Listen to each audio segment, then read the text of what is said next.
네, 하나님께서 우리 또 모두 우리 한가람 청년들 일주일 동안 함께 동행하시고 또 오늘 함께 예배할 때 크신 은혜 주시기를 소망합니다. 특별히 11월 1일부터는 우리 다 아시겠지만 정부에서도 또 지자체에서도 위드 코로나 정책으로 인해서 이전에 종교시설이 저희 교회 같은 경우에는 이 수용 장소에 20%만 이제 출입이 가능했지만 11월부터는 50%까지 그리고 백신을 맞으신 이 접종자에 대해서는 제한 없이 될 수 있습니다. 그래서 아직 뭐 정확한 공포나 이런 거는 더 확인해 봐야겠지만 종교시설 관련해서 우리 청년부는 20%였다 해도 뭐 충분히 나오실 수 있으니까 혹시 코로나 때문에 정부의 그 지침 아래서 그동안 못 나오셨던 우리 청년들도 다음 주부터는 다시 우리 교회로 나와서 함께 또 신앙생활하고 예배드리는 그 훈련을 계속하여 하시면 좋을 것 같습니다. 오늘 에베소서 2장 1절부터 10절까지 말씀은 지난주에 계속 이어서 이 구원에 대해서 계속하여 우리 가운데 말씀을 주십니다. 우리 1절 잠깐 먼저 보시죠. 자, 에베소서 2장 1절 보시면 제가 읽어볼게요.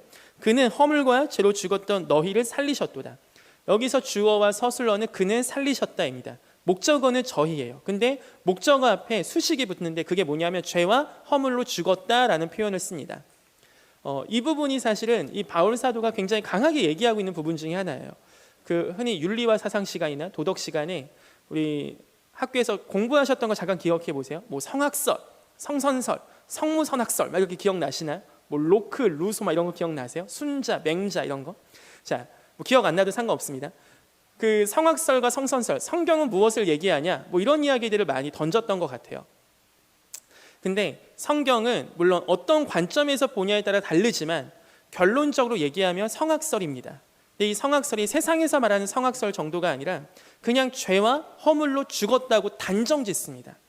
성경이 가끔씩 굉장히 불친절하게 선언하고 시작하는 게 있거든요. 가장 대표적인 게 창세기 1장 1절이에요.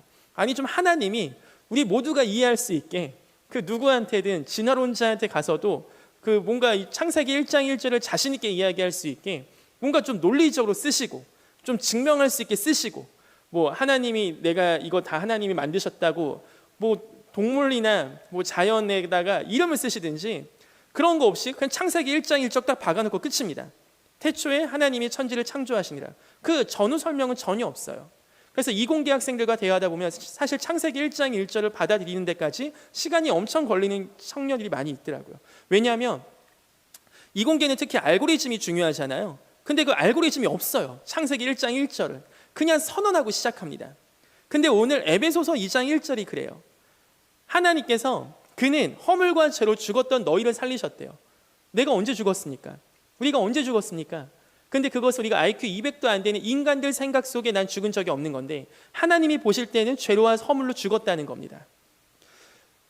이게 사실 우리가 지금 살아가는 과학도 많이 발전하고 여러 가지 철학과 사상도 많이 발전한 이 시대에 뭔가 받아들일 때 굉장히 오랜 시간 걸리는 것 같지만 바라옵교회 한가람 청년들 안에 정말 이러한 믿음이 하나님의 말씀 앞에 받아들이고 하나님의 말씀 앞에 이것이 크게 거부감 없이 내가 맞아 나 죄와 허물로 죽은 것 같아 죽었던 날 살리셨다 감사하다 혹시 이런 고백이 나오신다면 여러분은 정말 이 세상에 하나님이 택했다고밖에 얘기할 수밖에 없는 그런 하나님의 귀한 주의 형제요 자매들인 줄 믿습니다. 이게 하나님의 선물이 아니면 21세기를 살아가는 이 현대인들이 이걸 어떻게 쉽게 받아들이겠습니까? 솔직히 여러분 진짜 죽은 적 있습니까? 이거 그냥 시적 허용 같은데요 하고 넘어갈 수 있잖아요. 그런데 오늘 우리가 이것을 하나님의 말씀입니다. 제가 죄와 허물로 죽었습니다. 그런 고백이 여러분 안에 혹시나 나오신다면 진짜 이건 하나님이 여러분을 택하시고 창세전에 여러분을 선택하셔서 니네 내 거다, 니네 내 소유다 하나님이 우리 가운데 믿음을 주신 게 아닌 이상은 설명되지 않는 이야기입니다. 근데 하나님의 규정은 우리가 죄와 허물로 죽었다고 하는 거죠.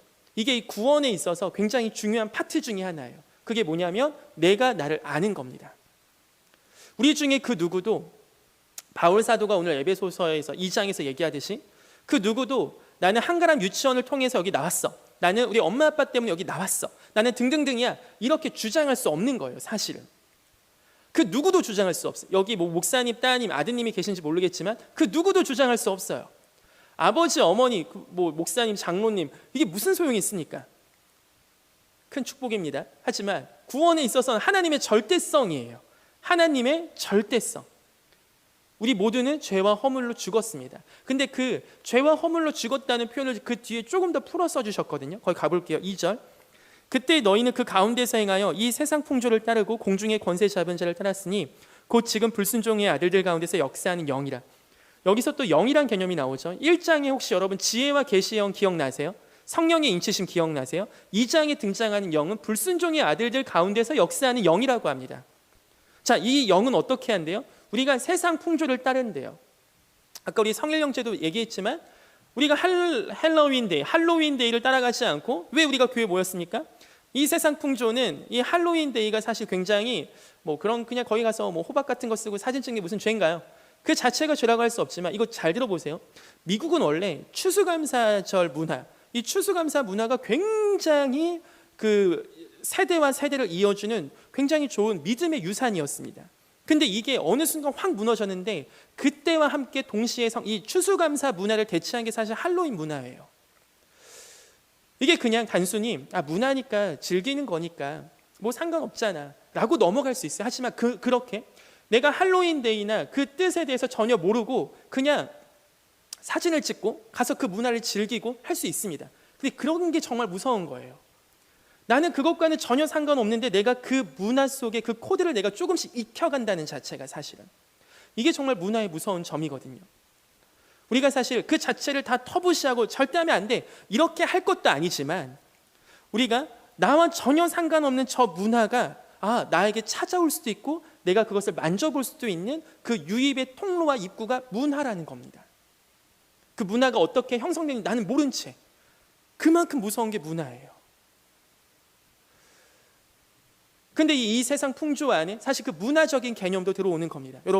여러분의 삶에 특히 이제 청년들이시니까 이 모든 세상의 이치와 모든 세상의 어떠한 현상들이 보일 때요, 하나님의 성경으로 다시 재해석되는 실력이 여러분 안에 정말 있으셨으면 좋겠습니다.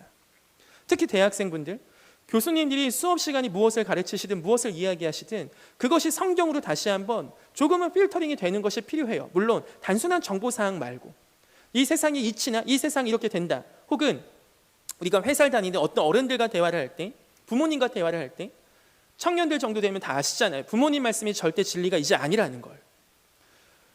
어떤 이야기와 어떤 가치관, 어떤 미디어에서 이야기를 들었을 때 그것이 이 성경을 통해서 다시 한번 재해석돼서 여러분에 들어오는 사람이 사실은 청소년기 때 이 성경적 세계관이 청년 때 정리가 되고 준비가 되고 하는 시간이 있으셨어야 돼요. 그리고 그것이 지금도 늦지 않았으니까 그걸 하나님께 기도하시기 바랍니다. 그런 분별하는 능력. 어찌되었든 이 세상 풍조를 따르는 거, 왜 에베소서에 왜 이게 가장 기록이 돼 있을까요? 제가 지난번에 서론 때 이야기했던 것처럼 에베소도 너무나 그 음란하고 너무나 세속적인 세상 문화와 세상 풍조가 많았습니다. 그러니까 너희가 죄와 허물로 죽었던 너희가 어디서 다녔냐면 바로 세상 풍조에서 불순종의 아들들의 가운데 역사하는 영에 따라 그냥 살았다는 거예요. 그냥 그렇게 사는 게 뭐냐? 3절, 전에는 우리도 다 그 가운데서 우리 육체의 욕심을 따라. 죄의 가장 핵심적인 코드는 이겁니다. 우리 육체의 욕심을 따라, 즉 내가 하고 싶은 대로 사는 거. 그래서 사실 요새 설교를 하거나 하나님 말씀을 전하거나 이런 누구 청년들과 상담하고 사역한다는 생각을 할 때 점점 어떤 생각이 드냐면, 내가 진짜 이제는 미친놈 소리 듣지 않으면 하나님 말씀 전하기 힘들겠구나, 내가 진짜 극단적으로 설교하지 않으면 청년들이 헷갈리겠구나, 그런 생각이 들더라고요. 왜냐하면 요새 이 메시지가 세상에 너무나 퍼져 있어요. 네 마음대로 살면 돼. 네 마음의 소리에 귀를 기울여. 네가 원하는 게 뭐야? 너 행복이 중요하잖아. 이게 너무나 다 선한 말이고 좋은 말이잖아요. 그런데 그렇게 우리가 그냥 그 악셀레이터를 계속 밟고 산다면 우리가 어느 순간 나도 모르게 육체의 욕심을 그냥 따라 살고 있을 수 있다고요. 저는 아닌데요 라고 자신하는 청년들 이 중에 계십니까? 우리는 오늘 육체의 소욕을 따라 지금 살고 육체의 욕심을 따라 살고 그렇게 간다면 어느 순간 나도 모르게 이게 브레이크가 잡히지 않아요. 그냥 내가 오늘 하고 싶은 거 하면 살면 되지 하는 생각, 굉장히 그냥 간단하면서도 굉장히 우리에게 평범한 생각 같지만요, 여러분 그 안에 하나님의 뜻이라는 브레이크가 들어오지 않는 이상은 여러분 우리 어느 순간 나도 모르게 마치 미지근한 물로 점점 데우다가 개구리가 그냥 그 안에서 죽듯이 우리 그냥 그렇게 죽을 수 있습니다. 예수님을 믿는다고 고백하는데 세상의 우리 청년들과 비교했을 때 전혀 다른 거 없이, 구별되는 거 없이, 거룩함 없이 그냥 세속적으로 똑같이 사는 거죠. 근데 그게 죄는 아니잖아요. 내가 내 마음대로 사는 게 그게 뭐가 죄입니까? 라고 하는 생각 속에 그냥 우리는 그렇게 살아갈 수 있다고요.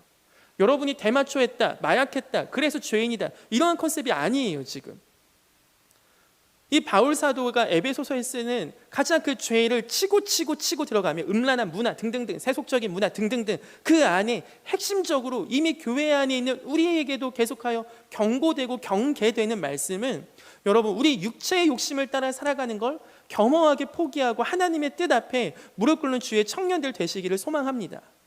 이것은 교회를 나온 지 얼마 되시지 않은 청년들이 훨씬 더 잘하세요. 왜냐하면 너무나 명확하기 때문에. 내 육체의 욕심을 따라 살아보니까 끝을 아는 거죠. 그 끝을 알기 때문에 육체의 욕심을 따라 산다는 게 얼마나 악한 건지 아시더라고요. 제가 어떤 청년 만나는 청년 중에 가장 제가 얘기했을 때 잘 통했던 청년이 있어요. 이런 종류의 얘기에서는 교도소에 갔다가 한 달 전에 나온 청년이 있거든요. 그 청년하고 대화할 때 너무 잘 통해. 이런 거, 우리 죄인이야. 당연히 죄인이죠. 멈추는 게 없어. 근데 모태신앙에 교회 오래 다니신 청년들, 특히 회장 출신들은 너 죄인이야 하면 그게 엄청 오래 걸리거든요. 그거 설득하는 데까지. 입술론 죄인이라 하지만 내 마음속 한 구석에는 내가 어떻게 죄인이야? 라는 그 오만방자한 생각이 있을 수밖에 없어요. 사람의 연약함 때문에. 내가 그동안 한 게 있는데. 근데 교도소에서 나온 지 한 달 돼서 이제 교회 나온 청년이 있었어요. 그 청년을 제가 한 몇 년 전인가 만났죠. 5년 전에.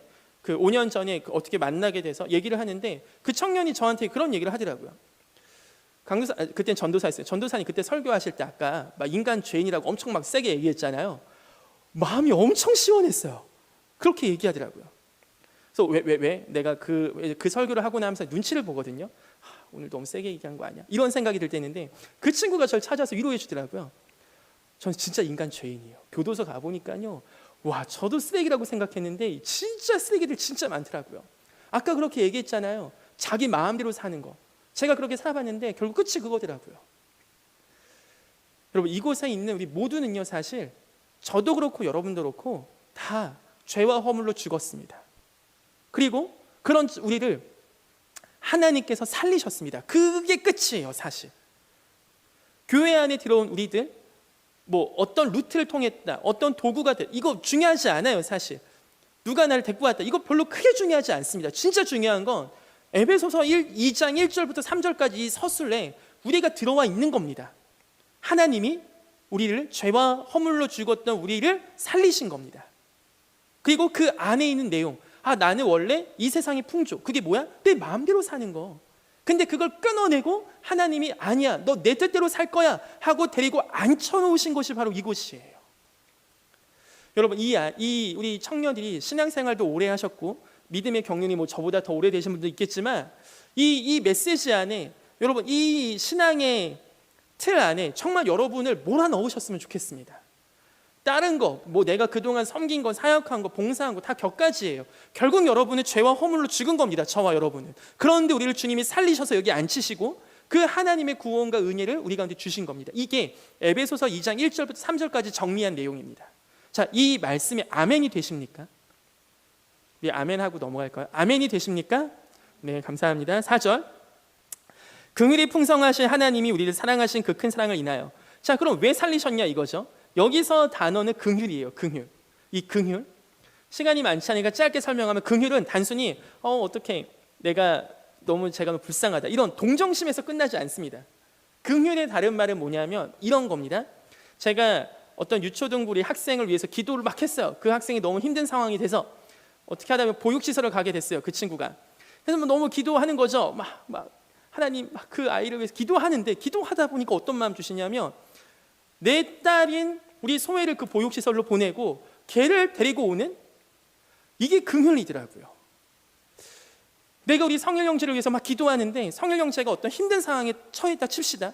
그럼 단순한 긍휼은 하나님 쟤를 도와주세요가 아니에요. 주님, 제가 성일 형제 위치로 가겠습니다.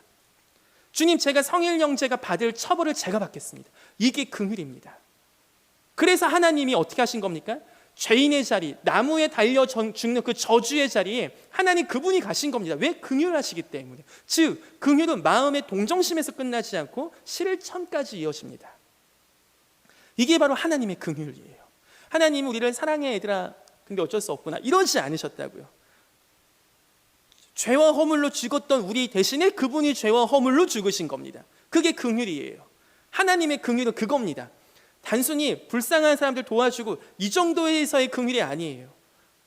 그렇기 때문에 우리가 하나님을 알고 하나님이 나에게 행하시를 알면은 이게 가만히 있을 수 없어요. 사실 진짜 불판에 있는 사람처럼 가만히 있을 수가 없습니다. 발이 너무 뜨거워서 가만히 있을 수 없어요. 그 사랑이 너무 뜨거워서.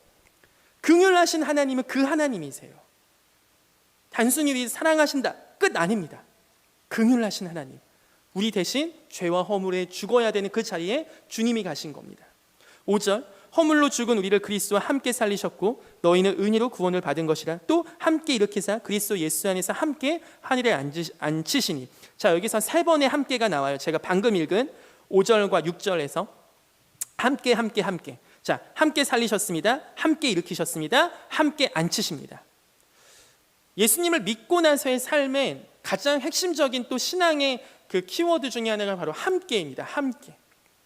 예수님은 단순히 관념적으로 내가 믿고 끝나는 게 아니에요. 예수님 믿잖아요. 주님이 내 안에 들어오세요. 그리고 주님이 날 데리고 사세요. 그게 바로 함께 신앙입니다.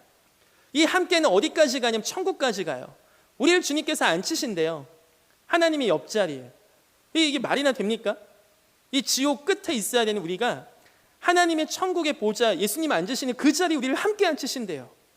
이게 말이나 되냐고요. 긍휼하신 하나님이 지금 어떻게 행하시냐면 우리를 함께 십자가에서 죽으셨다 쳐주시고, 그냥 나 죽은 적 없는데 십자가에서 예수님 죽으신 것 보고 은호는 모든 죄 처벌 다 받았어. 끝. 그리고 함께 예수님 부활시키실 때 은호는 산 거야. 끝. 그리고 예수님 승천 하늘로 올리시고 그 하늘에 앉히게 하실 때 은호도 같이 앉는 거야. 끝. 이게 하나님의 선언이에요. 긍휼하신 하나님은 단순히 애들아 내가 너희 살려봤으니까 너희 열심히 살아봐 이렇게 전래동화에 나오는 개념이 아니세요. 우리 삶에 깊숙이 들어오셔서 나와 함께 사시고 나와 함께 행하시고 나와 함께 계속해서 있으려고 하시는 하나님의 열정이 바로 저와 여러분이 지금까지 살고 있고 주님을 예배하고 있는 증거입니다. 우리 사랑하는 한가람 청년들은 정말 주님 다시 오시는 그날까지 그 함께 주님과 살아감을 누리시기를 소망합니다. 그러니까 이게 마치 그거예요. 이런 연예인들을 제가 가끔 비유해서 죄송해요. 저는 이미 결혼했으니까 결혼 안 한 우리 형제 자매 중에 자 성일 형제 미안해요. 성일 형제 얘기해서 성일 형제 옆에 있는데 성일 형제 옆에 요새 제일 좋아하는 연예인 있으십니까? 네, 성일 없을 것 같지만 그 요새 많이 나오는 블랙핑크의 제니가 우리 성일 형제 여자친구라고 칩시다. 성일 형제 가는 곳마다 그 제니가 따라다니더라고요. 성일 형제 가는 곳마다 제니가 앞에 서 있고 성일 형제 찬양 인도할 때 저 뒤에서 사진을 찍고 있고 성일 형제한테 팬레터 준비하고 있고 이것저것 다 뒤에서 백업을 하고 있어요. 차를 준비해서 성일 형제 끝나면 집에 태워다 주고. 자, 근데 성일 형제는 그걸 모르는 겁니다. 행복하지 않? 난 너무 외로워. 맨날 이러고 있어요. 여러분 성일 형제한테 뭐라고 얘기하시겠습니까? 사실 하나님 우리와 동행하십니다. 함께 하십니다.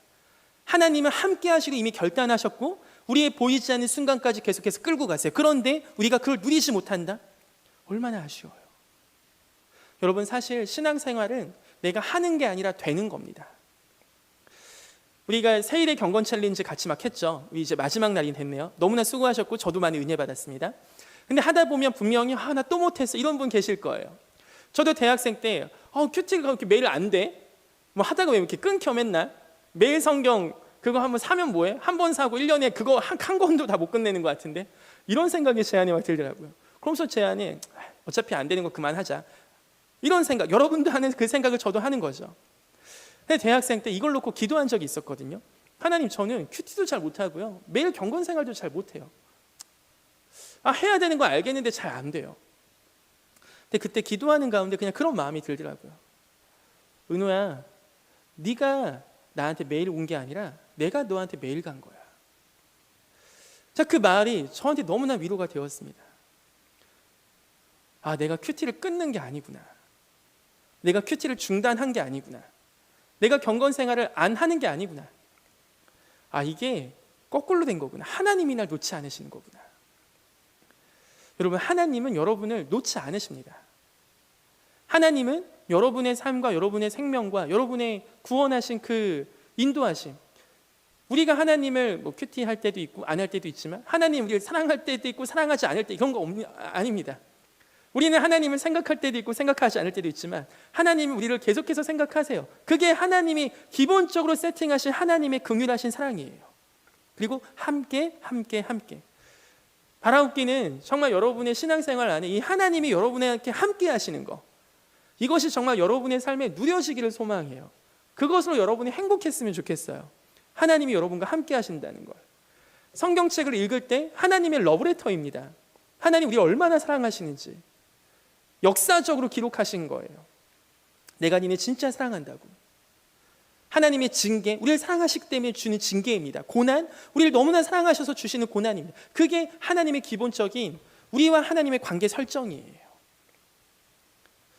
여러분의 이 진짜 하나님을 알고 하나님 때문에 행복하고 이 하나님 그분을 알면 알수록 이게 진짜 될 수밖에 없는 이 신앙생활의 핵심적인 이 관계가 정말 여러분의 삶에 회복되었으면 좋겠습니다. 단순히 해야 되는 숙제가 아니라.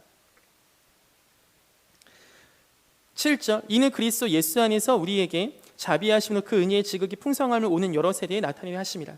자, 이 두 번째 파트, 6절, 7절부터는 좀 두 번째 파트인데요. 뭐냐면 구원의 목적입니다. 하나님께서 우리를 왜 구원하셨냐는 거죠. 그렇다면 그럼 그렇게 긍휼하신 하나님이 왜 우리를 택하셔서 여기까지 앉혀놓게 하셨습니까? 자, 7절 후반부가 바로 이렇게 나옵니다. 그 은혜의 지극히 풍성함을 오는 여러 세대에 나타내려 하심이라.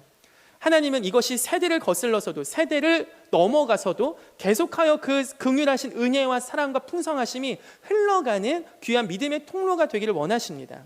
그래서 여러분들 중에 주일학교 선생님을 하시거나 다음 세대를 섬기는 사역을 하시는 분들은 너무나 귀한 구원의 목적을 잘 이루어 가시는 중이세요.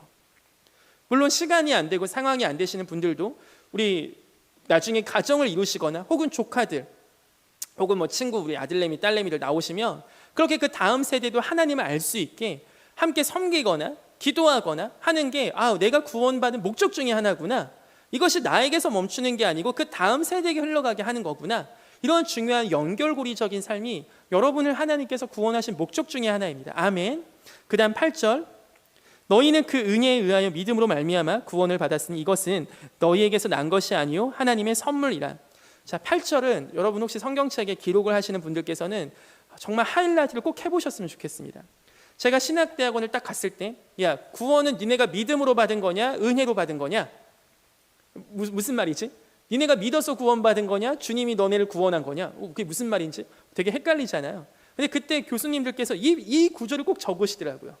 그래서 딱 적으시면서 그 은혜에 의하여 믿음으로 말미암아, 이거 까먹지 마, 엄청 계속 강조하시는 거예요. 그 은혜에 의하여 믿음으로 말미암아.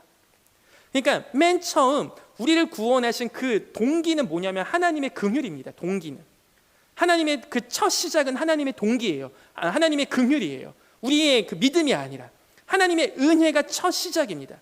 하나님의 은혜가 없다면 믿음도 존재할 수 없습니다. 아멘. 하나님의 은혜가 맨 처음이에요. 그 하나님의 은혜에 의하여 믿음으로 말미암아. 이 말미암아라는 한국어는 조금 약간 헬라어에 있어서 약간 다를 수 있겠지만 여기서 쓰이는 말미암아라는 거는 어떠한 표현이냐면 원어에서는 도구적인 걸 나타낼 때 이걸 씁니다. 도구적인 걸.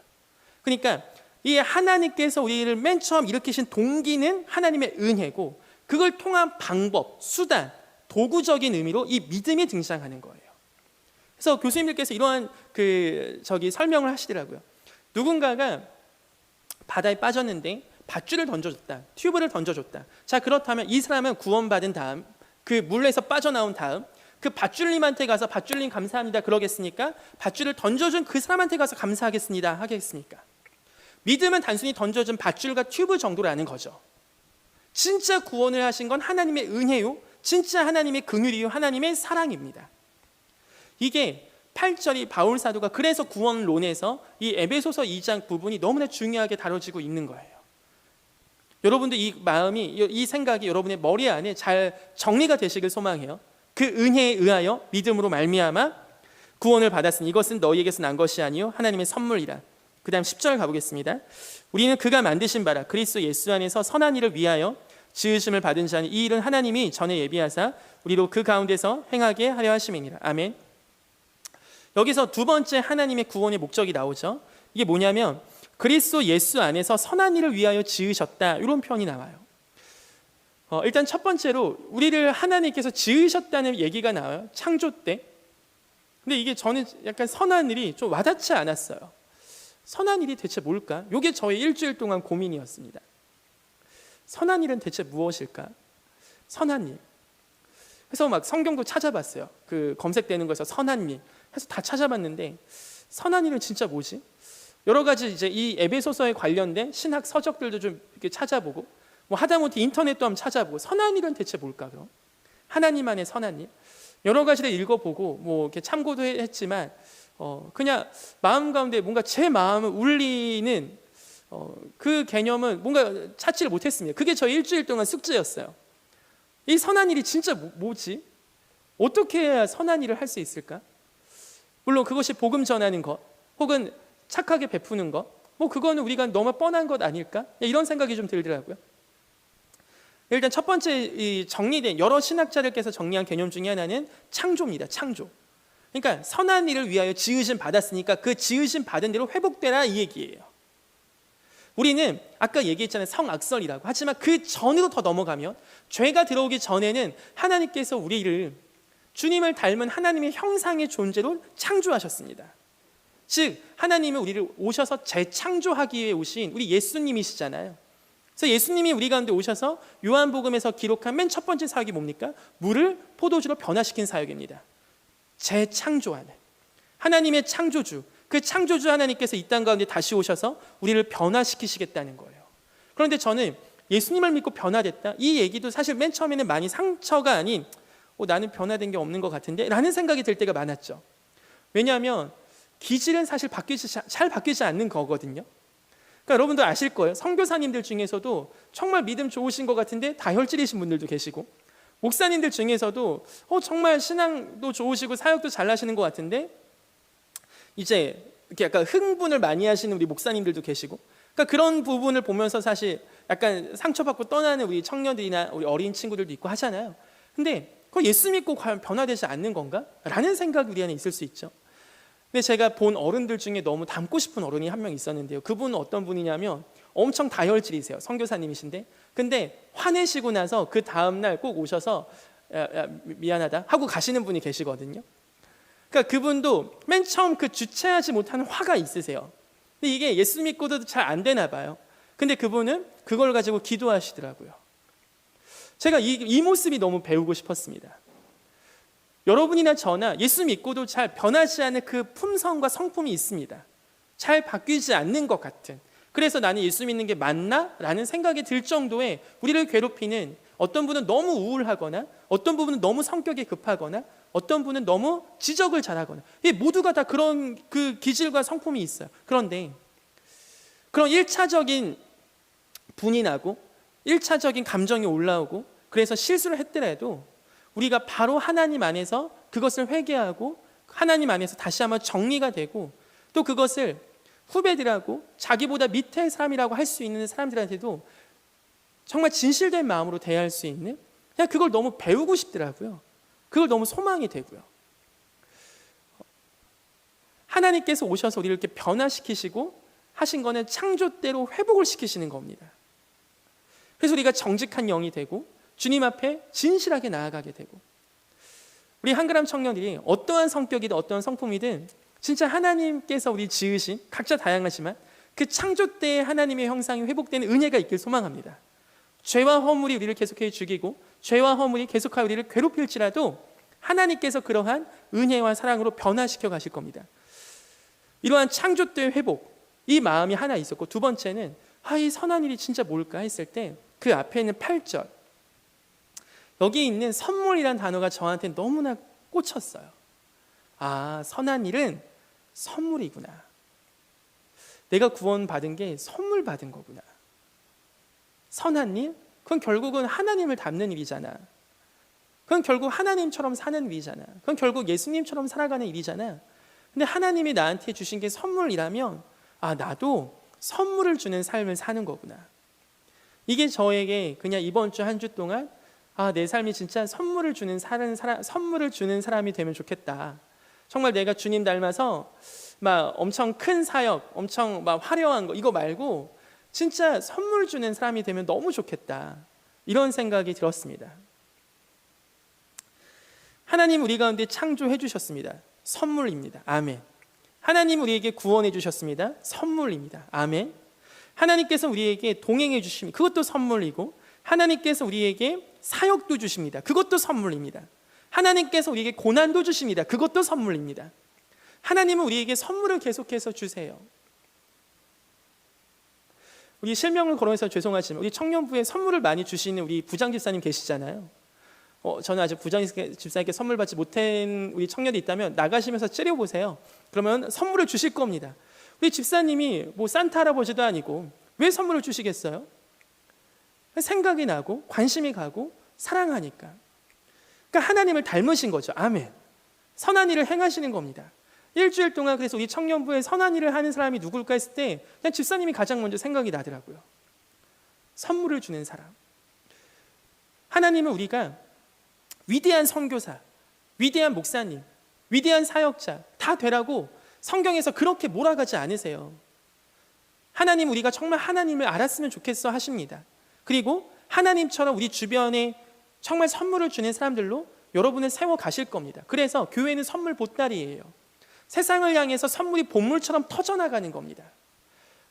세상을 빛과 소금으로 여러분을 세워가시는 하나님께서는 여러분이 속한 곳을 통하여 그곳에 선물 보따리가 뻥뻥 터져나가는 거죠. 우리는 그러한 자. 근데 이것이 힘들지 않은 거예요. 왜? 의무가 아니라 내가 선물 받은 자이기 때문에 그 마음을 아는 거거든요. 바울 사도는 로마서에 그렇게 얘기합니다. 내가 헬라인이나 지식인이나 야만인에게나 내가 다 빚진 자라고. 바울이 언제 빚졌습니까? 근데 다 빚졌대요. 여러분의 정체성이 우리 그리스도인의 정체성, 예수 믿는 자의 정체성, 하나님의 긍휼하심을 입은 자들의 정체성에는 뭐가 있냐면 빚진 자의 마음이 있어요. 왜? 하나님께 이걸 거저받았으니까. 내가 잘한 게 없는데 하나님이 날 구원해 주셨으니까. 날 창조해 주셨으니까. 날 사랑해 주시고 나와 동행해 주시니까 그 선물 받은 겁니다. 그러니까 채무자예요. 채무자. 하나님께 영원히 갚을 수 없는 만달란트, 말이 좋아서 만달란트지 한 달란트 개념을 우리 지금의 현대적인 개념이면 금값으로 계산하면 금 한 달란트는 아무리 최소한 잡아도 5억이에요. 조금 높게 잡으면 10억 넘어가고. 그럼 만달란트 어떻게 갚겠어요? 우리 지금 만달란트 계산 잘 안 되잖아요. 지금 당장. 그거 우리가 탕감받았대요. 그게 거저받았어요. 그 빚이에요. 빚. 근데 하나님께서는 그 빚을 야 니네 다 갖고 와. 헌금 다 나한테 내. 이렇게 안 하시고 하나님께서는 그 빚진 마음을 다음 세대에게 돌려주라고 하시고 빚진 마음을 지극히 작은 자에게 돌려주라고 하시고 빚진 마음을 가난한 자, 나그네, 고아, 과부들한테 돌려주라고 하세요. 계속. 이게 우리 하나님의 마음입니다.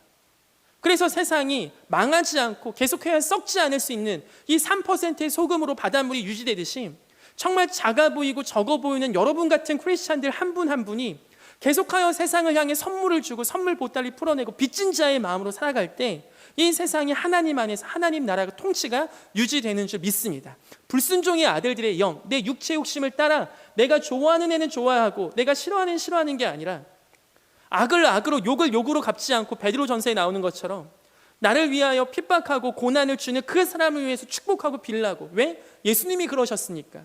십자가에서 우리가 사람들이 예수님을 비난하고 조롱하고 했지만 예수님이 그들을 위해서 기도해 주셨던 것처럼 스데반 집사님이 자기를 위해서 돌을 들어서 치려고 하는 자들을 위해서 기도했던 것처럼. 왜? 그게 바로 하나님의 사랑이니까. 긍휼하심, 악을 악으로 갚지 않는 마음, 그거는 세상이 알려줄 수 없습니다. 불순종의 아들들 가운데 역사하는 영은 도저히 알려줄 수 없습니다. 좋아하는 애를 좋아하는 것까지는 할 수 있죠.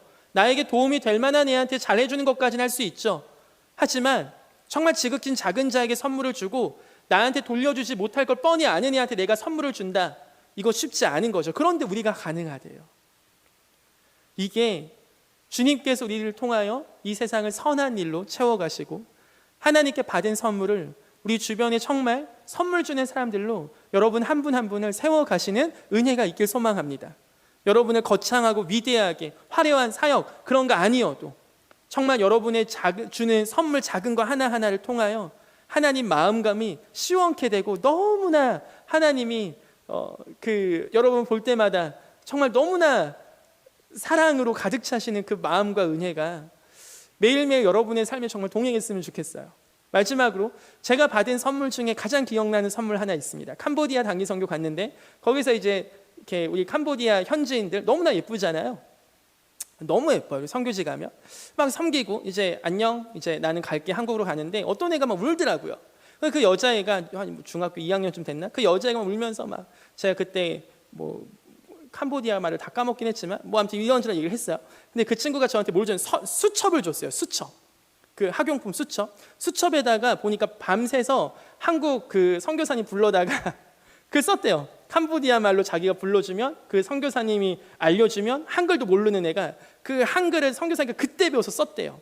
선생님 이렇게 해갖고 다음에 뭐 또 오세요 이렇게 했었어요. 그리고 그 수첩에다가 또 뭘 주면 형광펜을 줬어요. 초록색 형광펜. 그러니까 그게 걔한테 전부 있는 거거든요. 근데 저는 걔를 다시 또 못 볼 수도 있고 다시 못 갈 수 있어요. 제가 돌려주지 못합니다 그걸. 근데 제가 이제 떠날 때 그거 주더라고요. 그게 아직도 제 집에 있어요. 너무 좋아요. 그게 값이 나가서가 아니라 그 아이의 마음이 담겨 있으니까. 여러분 우리는 여러분이 주는 선물이 엄청 대단한 게 아니어도 괜찮습니다. 그게 1,000원짜리든 10,000원짜리든 돈이 아니라 그냥 어떤 시간이든 아무 상관없어요. 여러분의 마음이 담겨 있고 사랑과 눈물과 기도와 관심이 담겨 있는 그 작은 선물 하나는 그 상대방으로 하여금 하나님의 사랑과 마음과 은혜를 느끼게 하기에 충분할 줄 믿습니다. 여러분 정말 선물을 받기만 좋아했던 우리 인생에서 이제 선물을 주는 주님의 큰 은혜가 있었으면 좋겠습니다. 근데 요 생각이 나게 한 그 사건이 뭐냐면 우리 세일의 경건 챌린지에 이래님이라는 닉네임인데 누군지 모르겠어요. 근데 이분이 통이 커 계속 선물을 쏴. 선착순 선물. 그걸 보면서 이 선물 하나가 이 카톡창 조용한 카톡창을 회복시키듯이 하나님의 선물이 이런 거구나. 오늘 한번 우리 한가람 전체 100명이는 예배 카톡을 한번 보겠습니다. 하나님의 은혜와 선물이 우리의 삶이 얼마나 풍성한지 우리 청년들의 삶에 정말 하나님의 은혜와 그 선물로 가득한 삶